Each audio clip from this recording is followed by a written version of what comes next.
इस वक्त मेरे साथ मौजूद हैं अभिनेत्री शर्लिन चोपड़ा, जो पहुंची हैं मुंबई के जुहू पुलिस स्टेशन में राज कुंद्रा के खिलाफ शिकायत लेकर। शर्लिन चोपड़ा ने 3 वीडियोस बनाए थे, 3 बोल्ड वीडियोस उनके लिए बनाए थे, जिसके पैसे उन्हें वापस नहीं मिले और इसी की शिकायत लेकर एक बार फिर से शर्लिन चोपड़ा पहुंची है पुलिस स्टेशन में। शर्लिन, बहुत बहुत स्वागत है एबीपी न्यूज़ में।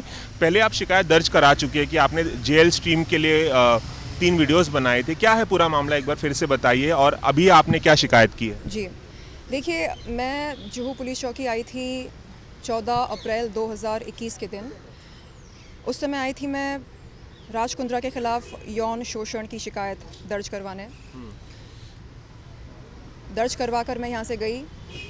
19 अप्रैल 2021 के दिन राज कुंद्रा घर पर आए। उन्होंने डराया, धमकाया, बहुत सारी बातें उन्होंने रखी मेरे सामने।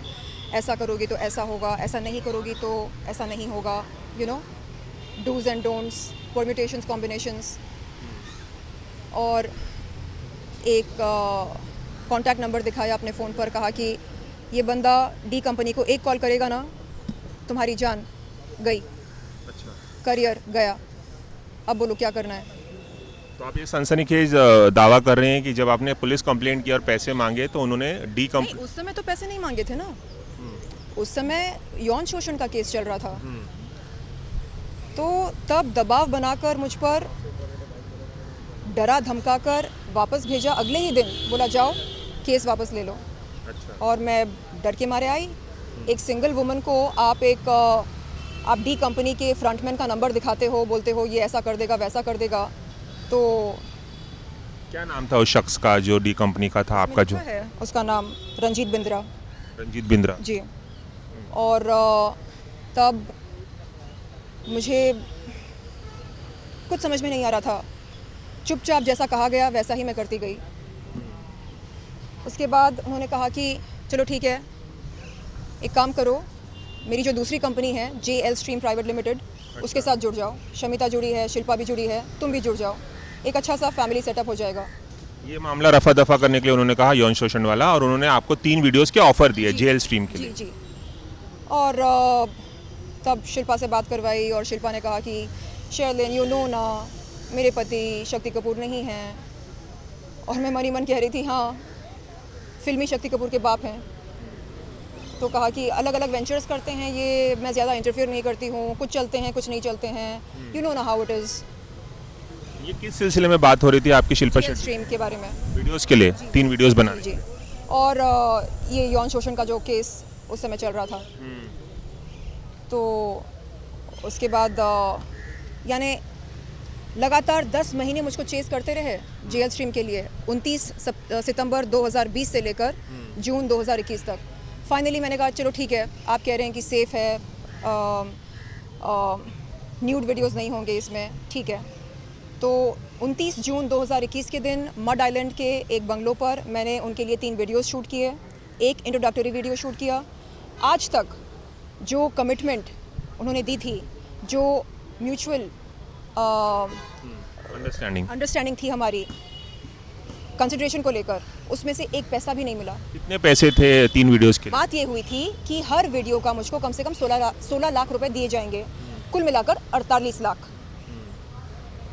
48 लाख तो बहुत दूर की बात है, एक पैसा भी नहीं मिला। तो कहने का मतलब ये है कि आप, ये वीडियो आपने इसी साल अप्रैल में शूट किए थे? नहीं, 29 जून 2021। अच्छा। और आपने कॉन्सेप्ट वीडियोस शूट करवाए, जिस्म की नुमाइश करवाई, अपने हिसाब से वीडियोस बनाए, रिलीज़ किए जेएल स्ट्रीम लाइव पर, यानी जेएल स्ट्रीम मोबाइल एप्लीकेशन पर, जिसका दूसरा नाम है जल्दी लाइव ऐप, शॉर्ट फॉर्म। तो व्हाट इज़ दिस? मतलब ये क्या बिज़नेस है? अगर बिज़नेस है तो फिर मेरी कंसिडरेशन कहाँ है? और अगर बिज़नेस नहीं है तो क्या है ये? आप क्यों लड़कियों से अंग प्रदर्शन करवाकर उन्हें चूना लगाते हैं, टोपी पहनाते हैं? क्यों? आप ऐसे क्यों हैं? आप फ्रॉडस्टर क्यों हैं? आप चीटर क्यों हैं? आप तो बिजनेसमैन हैं ना। तो टाटा, बिरला, अंबानी इस तरह बिजनेस करते हैं। तो अभी जो आपने शिकायत दर्ज कराई है 3 वीडियोस को लेकर 48 लाख रुपए नहीं मिले, तो इसमें क्या फिर से आपने यौन शोषण वाली बात लिखवाई है या वो मामला पीछे छूट गया है? बिल्कुल नहीं। क्यों? मैंने ये लिखा है कि इससे पहले भी मैं यहाँ पर आई थी और तब यौन शोषण की शिकायत मैंने की और उस शिकायत का जिक्र भी मैंने किया है यहाँ पर और कहा है कि आप रफ़ा दफ़ा नहीं कर सकते उस मामले को। आप आए थे मेरे घर पर, मैंने अपनी WhatsApp chat history Mumbai crime branch के साथ, साइबर सेल के साथ और जुहू पुलिस स्टेशन इन सब के साथ साझा किया है। तो आप मुकर नहीं सकते, आप नहीं बोल सकते कि नहीं ऐसा कुछ हुआ नहीं। ऐसा हुआ, ये आप जानते हैं, ये मैं जानती हूँ, ऐसा हुआ। आपने खुद कहा जब मैंने पूछा आपसे कि मेरे साथ क्यों, शिल्पा के साथ क्यों नहीं, तो आपने बोला कि इट्स कॉम्प्लिकेटेड। क्यों कॉम्प्लिकेटेड है बीवी के साथ? तो एक बात बताइए कि राज कुंद्रा 2 महीने तक जेल में बंद थे, पिछले महीने ही वो 20 तारीख को छूटे हैं। छूटने के बाद क्या आपने राज कुंद्रा के वापस जेल से आने के बाद क्या आपने राज कुंद्रा को कांटेक्ट किया पैसे के लिए, या शिल्पा शेट्टी को कांटेक्ट किया, शमिता शेट्टी को? जैसे आपका कहना है कि उन दोनों को भी पता था, तो आपने किसको कांटेक्ट किया? और मुझसे कहा गया कि जब तक उनकी बेल नहीं होती आप रुको, इंतज़ार करो। उनकी जो लीगल रिप्रेजेंटेटिव हैं उन्होंने कहा मुझसे, मैंने पेशेंटली वेट किया कि ठीक है, ओके, जब वो सलाखों के पीछे से निकल कर आएंगे तब उनकी लीगल रिप्रेजेंटेटिव संपर्क करेगी मुझसे।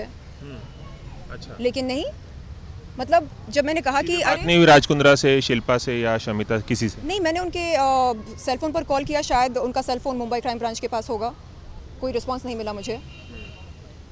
और लीगल रिप्रेजेंटेटिव से मैंने कहा कि अरे कुछ कीजिए, वरना मुझे एक कानूनी कदम उठाना पड़ेगा। वो कहती है उठा लो। अच्छा, उठा लो। मैंने बोला मुझे केस करनी पड़ेगी, लीगल नोटिस भेजनी पड़ेगी। ये शिकायत जो पैसे की है पहली दफ़ा आप करा रही हैं या इससे पहले भी करा चुकी? इससे पहले तो मैं अप्रैल में आई थी ना। हाँ, और वीडियो शूट हुआ था जून में। अच्छा, तो एक बात और बताइए, शर्लीन की इस आपने जो आज शिकायत कराई है, यौन शोषण का मामला भी आपने उसमें फिर से लिखवाया है, उसके अलावा पैसे का मामला जो 48 लाख नहीं, इसके अलावा और क्या आपने शिकायत कराई है उनके खिलाफ? यहाँ पर लिखा है,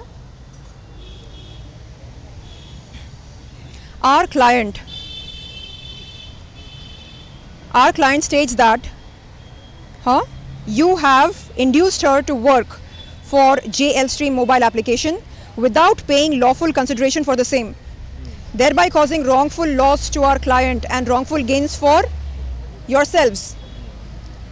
Also, for committing sexual assault against our client's will and subsequently intimidating our client to withdraw the complaint with respect to the same, thereby committing the offense of criminal breach of trust, fraud, cheating, rape, defamation, along with criminal intimidation with threats to life.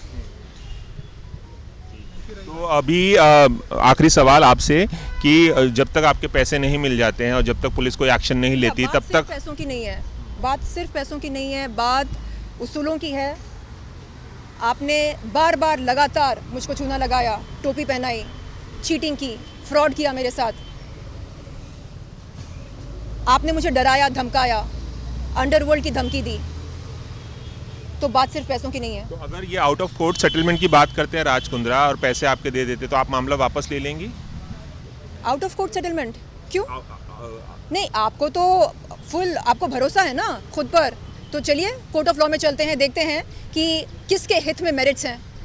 Court of law में आप किसी बड़े वकील को खड़ा करोगे ये सोचकर कि वो आपको जिता देगा, ये आपकी गलतफहमी है। कोर्ट ऑफ लॉ में मेरिट्स के दम पर केस को जीता जाता है, ठीक है? और मेरिट्स किसके फेवर में है ये आप अच्छी तरह जानते हैं। So let's meet in the court of law. चलिए, एबीपी न्यूज़ से खास बातचीत करने के लिए बहुत बहुत शुक्रिया। Thank you. तो ये थी हमारे साथ अभिनेत्री शर्लीन चोपड़ा, जो बता रही थी कि किस तरह से 3 बोल्ड वीडियोस उन्होंने राज कुंद्रा के जेल स्ट्रीम के लिए शूट किए थे इसी साल जून में, लेकिन फिर भी उन्हें जो प्रॉमिस किया गया था कि 3 वीडियोस के उन्हें 48 लाख रुपए दिए जाएंगे, वो उन्होंने नहीं दिए हैं। और यही वजह है कि एक बार फिर वो पुलिस स्टेशन के चक्कर लगा रही हैं और उन्होंने जुहू पुलिस स्टेशन में इसकी शिकायत की है।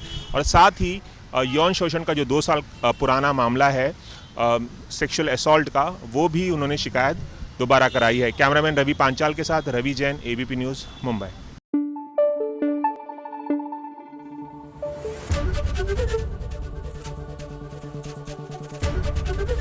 एबीपी न्यूज आपको रखे आगे।